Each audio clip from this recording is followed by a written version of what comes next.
улам бадраад ирсэн Монгол улс талаас бүхэнд нармын шийсэн чулуун үрсэн олбор гэж. Өөхөн дингийн гэрэл сүмэлж байсан айдын гэрт Иличийн дэндүү баярын нээж биелээ.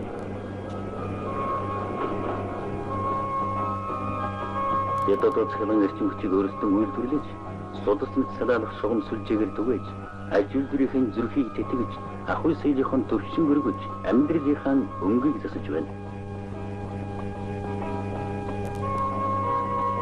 50 жилийн өмнө төв цэглэн станцын нэгж хүчин чадал 4,000 кВт байсан бол одоо баригдаж байгаа 4-р цэглэн станцын нэгж хүчин чадал 100,000 кВт болж 20 дахин өссөн эрчим хүчний салбар дахь техникийн дэвшил хөгжлийн нүүр царайг бэлгэний харуулж байна. Нэг хүн ногдох эрчим хүчний нөөцийн хэмжээ цэглэн станцын 1000 хүн ногдох суурилагдсан хүчин чадал зэрэг үзүүлэлтээр ойрхол орнууд Аз Африкийн нэлээд орноос төрүүлж Аз зэвд эрчим хүчний хангамж сайтай эхний 10 орны нэг болсон.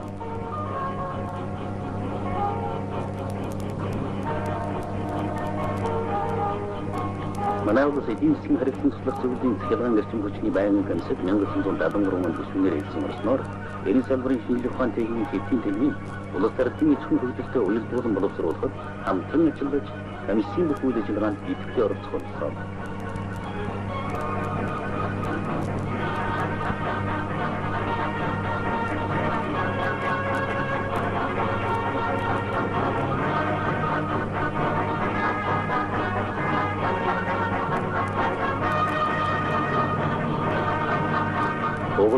Мэдээж утас ээлээс өгснүүлээд уурхай барилга хөдөө аж ахуйд цахилгаан дулааны эрчим хүч хэрэглэхгүй цэг салбар нэгж өгөө болжээ. Мал услах, нээсах, цагаан эдийн боловсруулах зэрэг Монгол хүн олон мянган жил гараар хийсээр ирсэн уламжлалт ажлуудаж одоо цахилгаан эрчим хүчээр газар хаан болсон байна. Цагаахан хүний маань ноос үстэд цахилгаан эрчим хүчний эд шийдэх чанар сайтыг үтэйд хүн болж дотоод гадаадын зах зээл дээр үнэ хаягдуулж байна.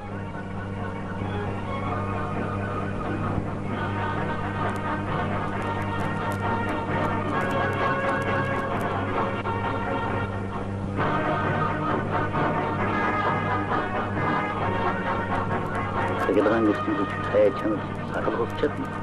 Угааж арчиж энэ дүүдэж чадна. Daarуул дулаацуул халуусуул сэрүүцүүл чадна. Энэ читгэнгүйгээр өдөр тутмын маань ахгүй амьдрал төсөөлөгдөж хэцүү болжээ. 1922 онд Надайхан уутайг улсын үйлдвэр болох шийдвэр гарч нийслэл хотод 24 кВт-ийн хүчин чадалтай дизель станц ажиллаж эхэлснээр төлөс эрчим хүчний аж үйлдвэрийн тулгын чулуу тавьсан юм. 1930 оноос зөвлөлт толгойд улсын өгөөмөр тусламжаар аж үйлдвэрийн комбинатыг барьж анхны дулаан цахилгааны төвийг тус комбинатын бүрэлдэхүүнд оруулан байгуулсан манай эрчим хүчний хөгжилд тулгуур баг нь болсон юм. Зөвлөлт толгойд улсын тусламжтайгаар том хүчний цахилгаан станц байгуулах шийдвэрлэсний үндсэн дээр аж үйлдвэрийн комбинатын их хашаан дотор зөв цахилгаан станцын анхны суурийг тавьж байхад би оролцож байлаа.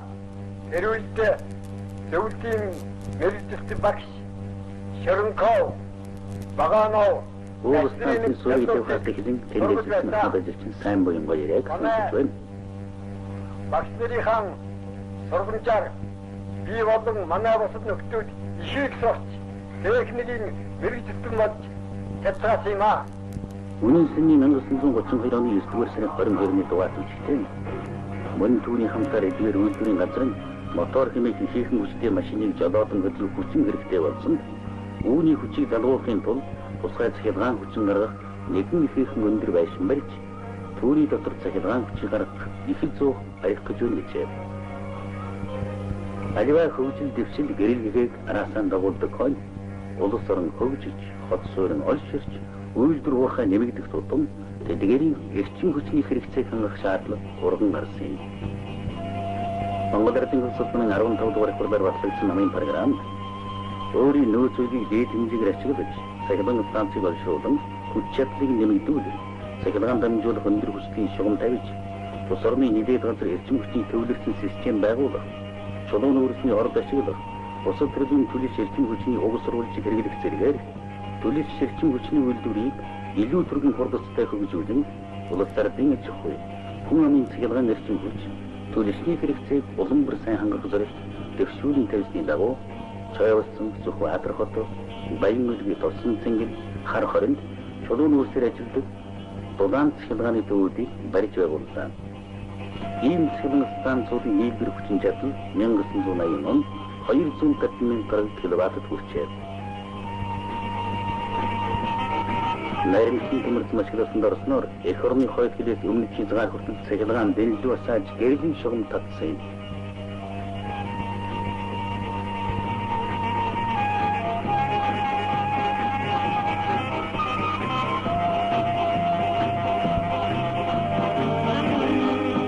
Ухаамиг төрчин хүчний үйлдвэр байгуулсан эх орон даяар цахилгаан хүч түгээн дэлгэрүүлэх явдлыг ихэд хурлуулсан чухал арга хэмжээ боллоо.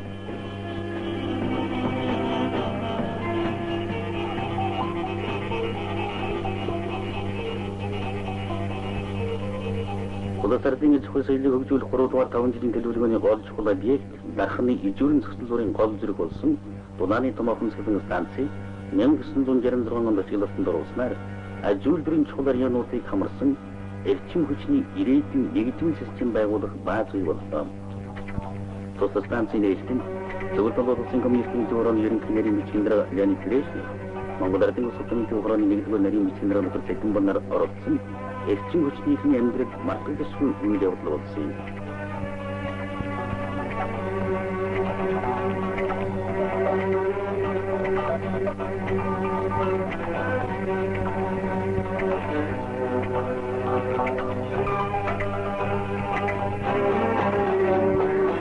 Нарийн Монгол Улсын нэгдүгээр навет ажилтны эрчим хүчний өвгөн ажилтны нөхөр Ямбач ярьж байна. Эд Монголын эрчим хүчний тухай ярихдаа зөвхөн танд нөхцийн тусламжийн тухай ярихгүйгээр өнгөрч басхгүй маа. Монголын эрчим хүчний хөгжил гэдэг бол зөвлөлтийн тусламжны нэг их одоо илэрэл нэг их одоо тодорхойлт болж байгаамаа. Дахин олон үйлдвэрүүд шин дахин сүнжирлэн босож түүний олон үйлдвэр цементийн завод, силикат тоосхны үйлдвэр, вашин үйлдвэр, комбинат, нэг дэдийн үйлдвэр гэх мэт олон арван үйлдвэрүүд ажиллаж байгаа нь энэ станцаас тэжээгдэж байгаамаа. Дарханы Дулааны цахилгаан станц тэр үеийн нэг хэсэгтэй манай хамгийн том цахилгаан станц байлаа. Энэ станцд анхудаа цамхаг үгүй улс хөрөнгө байгууламж мөн 110 кВт-ийн хүчтэй бүсгүйтэй станц хуваарьдах байгууламж барьж орчин үеийн автомат холбоо технологийн системээр ижүүрэн хангасан юм.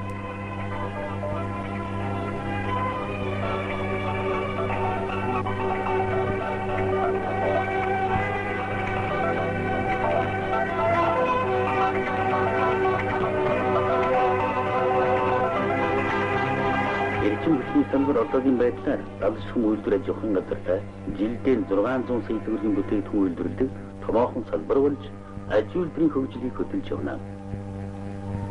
Түлш эрчим хүчний үйлдвэрийг цааш төрүүлэх хурластай хөгжүүлэхэд намаас онцгой анхаарч 7 дугаар 5 жилд аж үйлдвэрт оруулах хөрөнгө оруулалтын 50% энэ зорилгод зарцуулахаар төлөвлөж байна.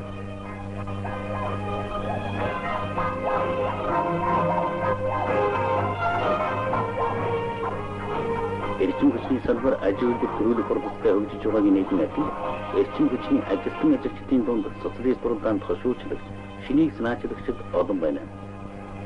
Шинийг санаачлах бригадын хөтөлбөр өрнүүлсэн инженер Давгад Орж, аж үйлдвэрийн авиат ажилтан Давгад Орж, турбины машинч Ардын хурлын депутат Балд Орж, хөтөлмөрийн баатар Гагнуурчин Дистэй, шинийг санаачлагч Ардын хурлын депутат Түрэг Бандрагч нарын нэрийг орон даяар амдах байна.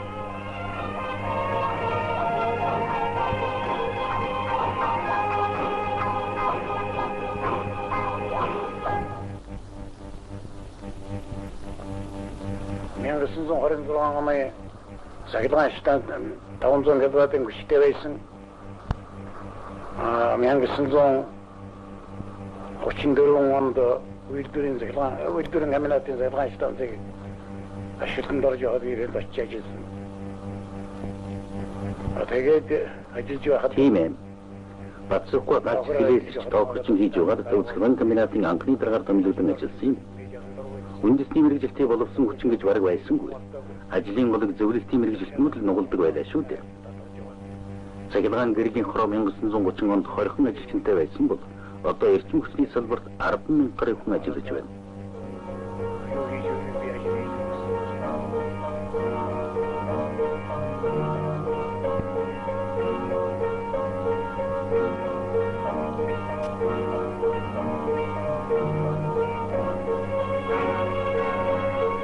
Зөвлөлт холбоотой дээд мэргэжил эзэмшсэн Монгол инженерүүд манай эрчим хүчний хөгжилд зонтолох үр гүйцэтгэж байсан бол Монгол Улсын их сургуулийн дэргэд дулаан цахилгааны эрчим хүчний жинхэнэ бүхий эрчим хүчний факультет нээгдсэн жилүүр олон арван үндэсний мэргэжилтэн бэлдэх уурхай боллоо. Энд 100 турбины ашиглалт цахилгаан шугам сүлжээ эрэлхэн галт зэрэг үндсэн гол мэргэжлийн инженерүүд бэлдэж байна. Багш нарын мэдлэг мэргэжлийн төвшин заа гаргал дадлага лабораторийн тоногдох хөрөмж сургуулийн чанар жилээс жил сайжирч байна.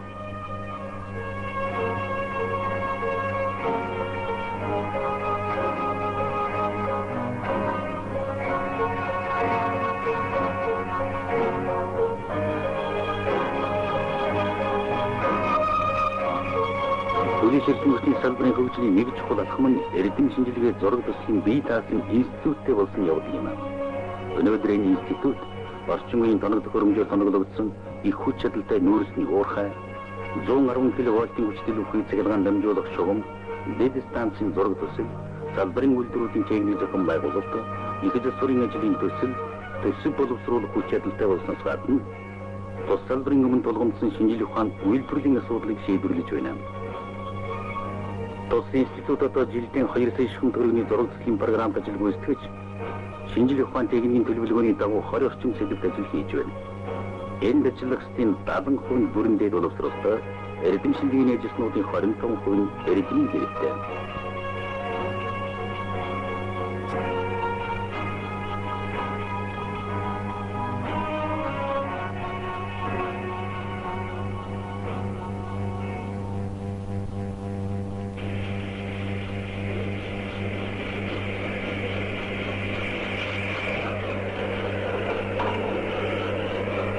Эрчим хүч эрдэнэ туулын бэлд хөдөр бодлож, шарын голын уурхайд нүүрс гаргаж, сүүний ферм дүнээ сааж, малчны хотод гэрэл сааж байна.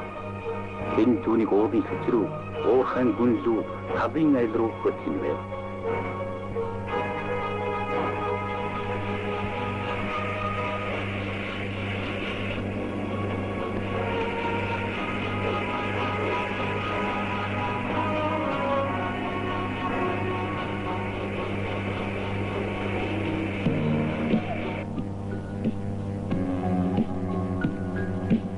Эрчим хүч хэрэглэгчийн хооронд гүрэн цахилгаан шугам сүлжээ.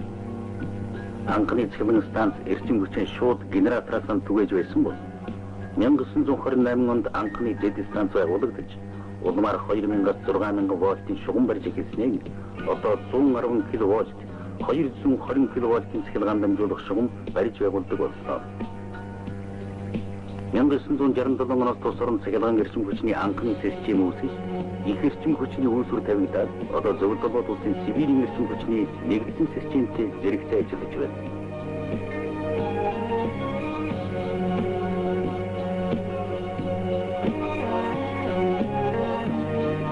Эрчим хүчний аж ахуйн системд цахилгаан сан техникийн угсралтын нэгдсэн тэрээс мөн эрчим хүчний удирдах газрын дэргэд дизелийн албыг байгуулж, нэр барих барилга байгууламжийн цахилгаан сан техникийн угсралт, цахилгаан шугам сүлжээ, дизель станцын угсралтын ажлыг хариуцуулан гүйцэтгүүлэх болсон эрчим хүчний үйлдвэрүүдийн хөгжилд чухал үр гүйцэтгэж байна.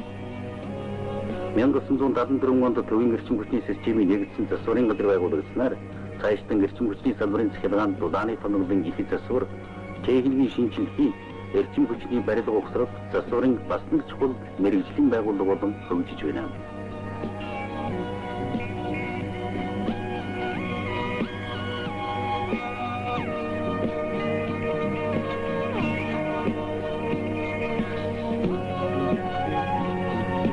Манай улс анхны 1 тэрбум цахилгаан эрчим хүч үйлдвэрлэхэд 56 жил зарсан бол 2 дахь тэрбум цахилгаан үйлдвэрлэхэд 5 жил гарсан хугацаа, 3 дахь тэрбумыг гаргахад 3 жил шаардах болсон эрчим хүчний хөгжлийн их алхааг харуулж байгаа юм. Манай цахилгаан эрчим хүчний хөгжлийн түүх нь Монгол зөвлөлтийн арга түмний нөхрөлийн өгөөмөр үржимийн нэгэн баталгаа юм. Манай анхны дулааны цахилгаан станцыг зөвлөлтийн барилгачид 1934 онд барьж өгснөөс хойш Уул станцыг олон удаа өргөжлөх, өндөр хүчин чадалтай шинэ станцууд барих, 110, 220 кВт-ийн өндөр хүчтэй шугам барьж байгуулах нүсэр ажлыг Дархан ТЭЦ-строй, Улаанбаатар ТЭЦ-строй, Чойгосон ТЭЦ-строй, Эрдэнэт энергострой, Монгол энергострой зэрэг зөвлөлтийн барилга ухтралын трестүүд барьж явуулсан юм.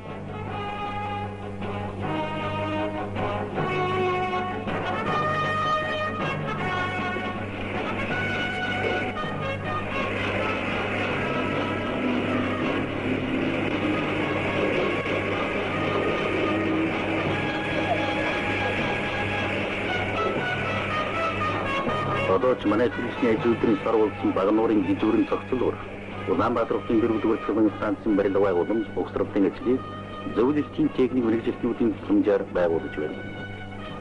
Товарищи, мы с вами находимся на строительной площадке Улан-Баторской ТЭЦ номер 4. Станция строится по согласованию советско-монгольского правительства. Станция будет уникальная, достойная любого города Советского Союза. Здесь будет 4 турбины мощностью 380 тысяч киловатт и 4 котла, каждый паропроизводительность 420 тонн в час. Каждая турбина превзойдет любую турбину, построенную здесь, в Монголии, примерно в 3 раза. Монгол энергострой трестийн дарга Феоктист Иванович Бахтаев ярихдаа зөвлөлт Монголын засгийн газрын хэлэлцээрийн үндсэн дээр баригдаж байгаа Эмчилбэн станцад 380 мянган киловатт нийлбэр хүчин чадалтай 4 турбин, цагт 420 тонн уурах чадал 600 ажиллах юм. Зөвхөн 3 турбин 300 барихад л Монголд ажиллаж байгаа бүх цэвэн станцын хүчин чадлаас давах юм гэлээ. Улаанбаатарын дөрөвдүгээр цэвэн станцыг ашиглалтанд оруулснаар системийн суйрлуулсан хүч чадлын 60% нь их хүчний тоног төхөөрөмжөнд ноогдох болж, энэ системийн хэмжээгээр үйлдвэрлэх бүх цэвэн эрчим хүчний 65% гаргах болно.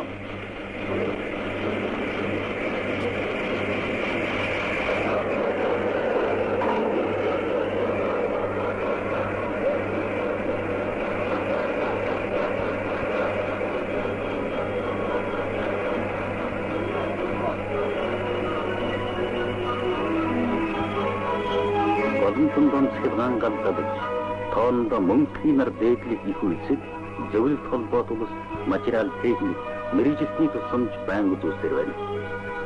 Монгол Ардын улс хурлын үйлдвэрт үндэслэгдсэн Оросын хөсөлчдийн галголомт байсан инновашн манай анхны цэвэн станцуудын нэгийг 1923 онд байгуулж, тэндээс нийслэл хотын анхны соёлын төв болох Нардомыг гэрэлтүүлэх ажлыг зөвлөлтийн хүмүүс хийж байжээ.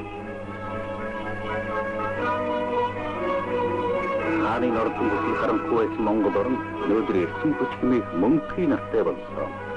Энэ нарны ачаар ажиллах, сурах, амрах, цэнхэх, харанхуй саадыг хямбалж, шөнийг дэгээтэй өдрийг өгөөжтэй болгоо.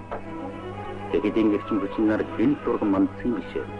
Энэ нарыг зөвлөлт нөхдийн хамт 60 жилийн турш барьж байгуулсан юм.